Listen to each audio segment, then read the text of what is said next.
Hi, I'm Warren Sprouse. You're on the Bible Forum. We're here every Sunday night from 8 to 10 p.m. and we look at life through a biblical lens. We try to help you understand what's going on in this crazy world. We answer questions. Got a question this week. This came up. Some of you perhaps watch Focus on the Family. Or not watch it, I guess. Listen to it on the radio.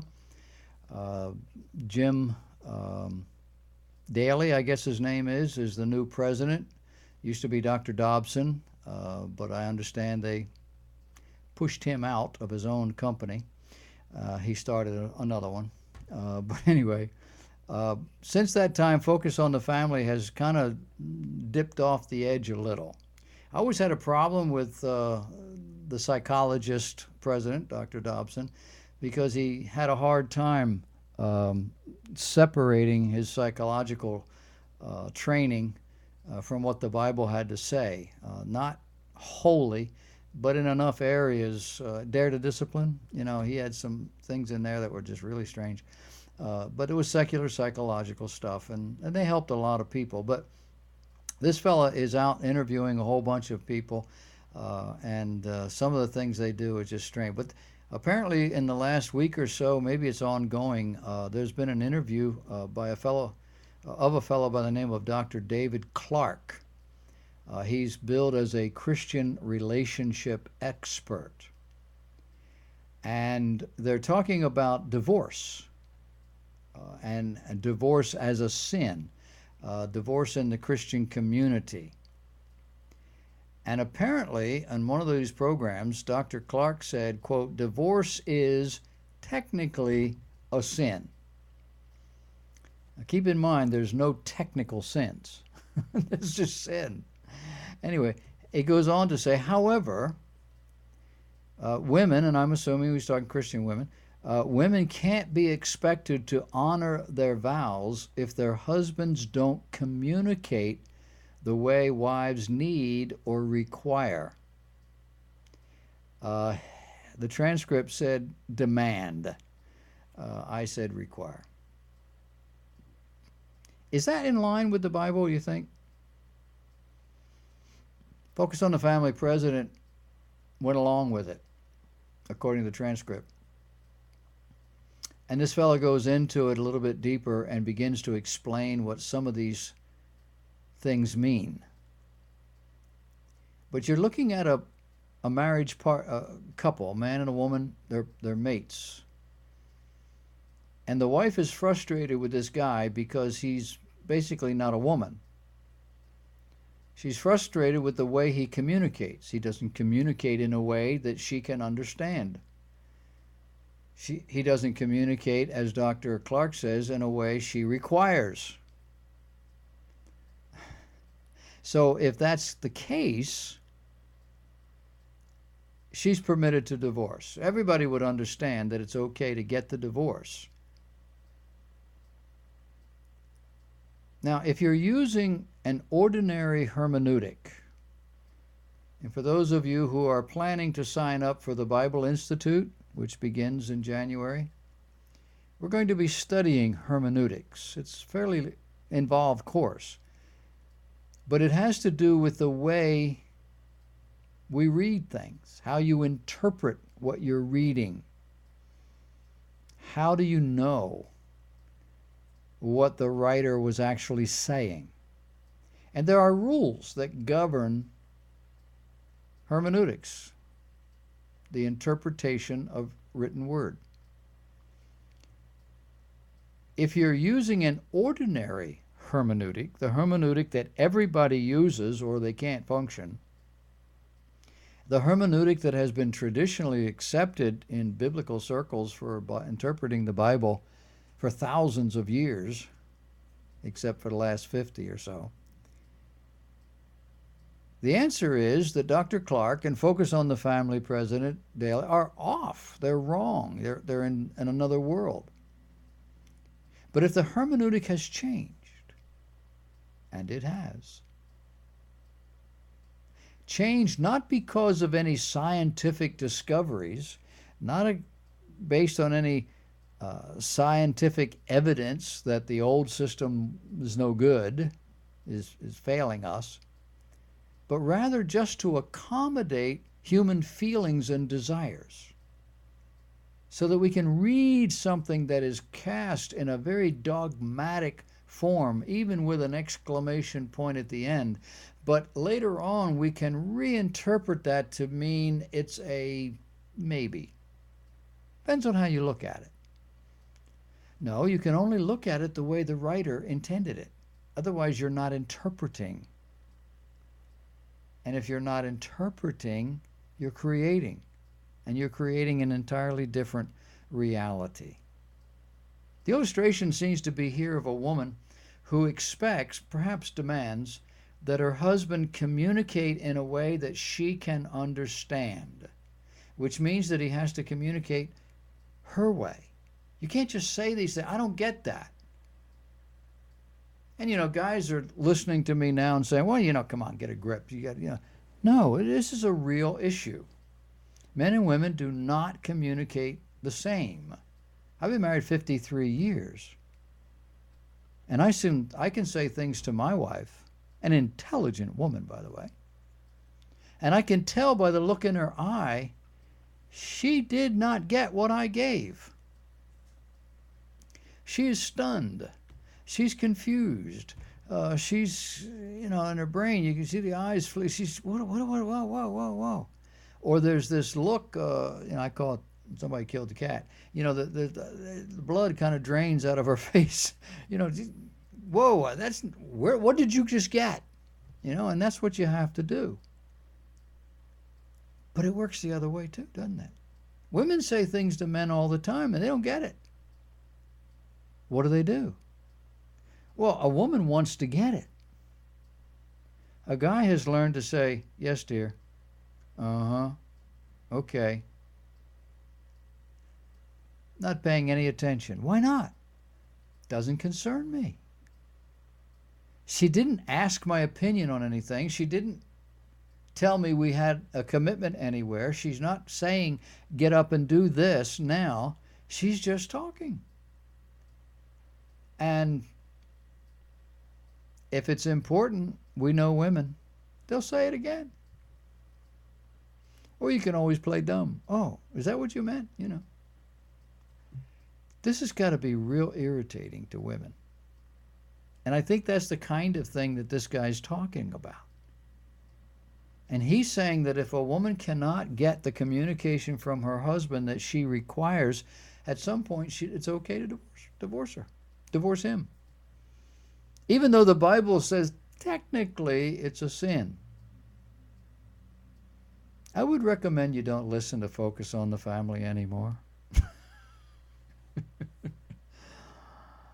Marriage is not an event. Marriage is a commitment. A man and a woman are completely different creatures. They are linked together, Homo sapien, get a lot of similarities. Their hearts all pump the same way, parts are interchangeable. But they're not at all the same person. They think different, they react different, they feel different. Different things are important to one that are not the least bit important to the other. And if they don't think about that and work at getting to a place where we understand each other, there's going to be war. Let a child come into the mix. How are we going to raise this child? Well, I think child ought to be allowed to do that. What? Now, my child, and guys, it's her child. My son, but that's her baby. You don't believe that? Watch a football game. Hi, Mom. Ain't no hi, dads. Dad paid the bills. Dad taught him how to play the game. Dad took the knocks. Mom gets the credit. It's her child. It's just like that. But maybe we need to look at what marriage is about and why divorce is a sin, technically. Marriage is about two becoming one, not her taking his name and having a same bank account and being legally responsible. No, no. It's an emotional, a spiritual, a physical oneness. That's why the homosexual union thing is just off the chart. Two guys can't do that. Two women can't do that. Well, yeah, you don't understand. No, listen to me. How can this and this be joined in a marriage if marriage is designed to take two different, opposing, uniquely different creatures and bring them together that they actually become this one unit if they're not different to start with? Can't happen. And there's probably 25 other reasons why that can't happen. But don't confuse these people with facts. But these people come together and they are not equipped for what they need to do. They don't even understand the definition of the terms. Has anybody ever said to you, you're a woman? Has anybody ever said to you, well, you know, Mary, the Bible says that you're to obey your husband? Yeah, nobody ever said that to me. Well, if you got married in a church, it might have been said to you. Well, wait a minute. I don't know that I have to obey this man. But if I do, in what way? In how many different ways? To what extent? What is going on here? Am I now second class? Am I now somebody, there's another child in the room, and he has to tell me what to do, and I just have to do it? Well, that ain't going to happen. Think about it. If you have a relationship with a hierarchical structure where the man, he can do pretty much what he wants, and he can also tell the woman what she pretty much has to do, is that a marriage? No, it's not. That's the boss and the employee, or another child. And there are a lot of women who feel like they're treated like children. And they bail at some point. I sympathize. But as the pastor, as a biblical counselor, I'm the guy that's tasked with saying to them, but it's sin. What's the solution? I say the solution is premarital counseling. And I don't mean read a book, watch a movie, and talk to somebody for 10 minutes. When I did this, it was 1.5 hour sessions, no less than 4, over a 3-month period, with at least 2 weeks in between each one. And there was a book to read and a test to take. And we talked. We didn't talk about how you felt. We didn't talk about what you needed to do so that I would feel comfortable that you should be married. We talked about all of the things that this couple was going to face in the first 5 years of their marriage. Do you know what you have to deal with in that 5-year period? And I say 5 because it has to include the children. And it has to include the possibility of whether you buy a home, property, and you're not going to do that in the first 6 months. But let's find out. Let's look at all of these things and make the decisions now together in harmony. Do you have any idea how much easier it is if the decision has already been made? As you come up to it, you can go back in your notes. Well, this is what we said. At a sane moment, when we weren't driven by the emotion, this is what we wanted to do. Not everybody does it. But the couples that I have married in my years of ministry are still married. I don't take credit for that. I'm just saying. I remember the couple when we talked about insurance. Let's talk about insurance. What do you think about insurance? Got to be on the same pad. Some people can be insurance poor, and some people don't have enough. And I'm looking at this guy because I expect the guy to answer first. He's the man. He's be a man. And he just said right up front, well, I don't believe in insurance of any kind. How's that? And I'm looking at him, but I can see her out of the corner of my eye, and the color drained from her face. She never moved a muscle, never changed the expression on her face, never responded to it, but blood drained. And I said to him, without taking my eyes off him, I said, well, that's very interesting. I said, but judging by the reaction your fiancée just had, I'm guessing this is the first time she's heard that. And he looked at her and said, what? And she said, yeah. Well, don't you agree? She said, no. Here's the hunter-gatherer. Here's the nester. He's saying, what do I need insurance for? And she said, I'm having babies over here. And I said, well, you know what? Here we are. That's your homework. You go back, you talk about it. We'll get together in a couple of weeks. And they did. And when they came back, she was amenable. She'd gone to his way of thinking. She was okay with it. And the blood drained out of my head. And I said, are you sure? Go through all, yeah, okay. I don't have to live their life. They do. I was their pastor. She was mine. The guy was coming to take one of my girls. But that's her business. These people went on to have, I think, somewhere in the neighborhood of 7 children. And I think she lost 2. Had them all at home. Never needed insurance. Now, the reality is, eventually he was self-employed.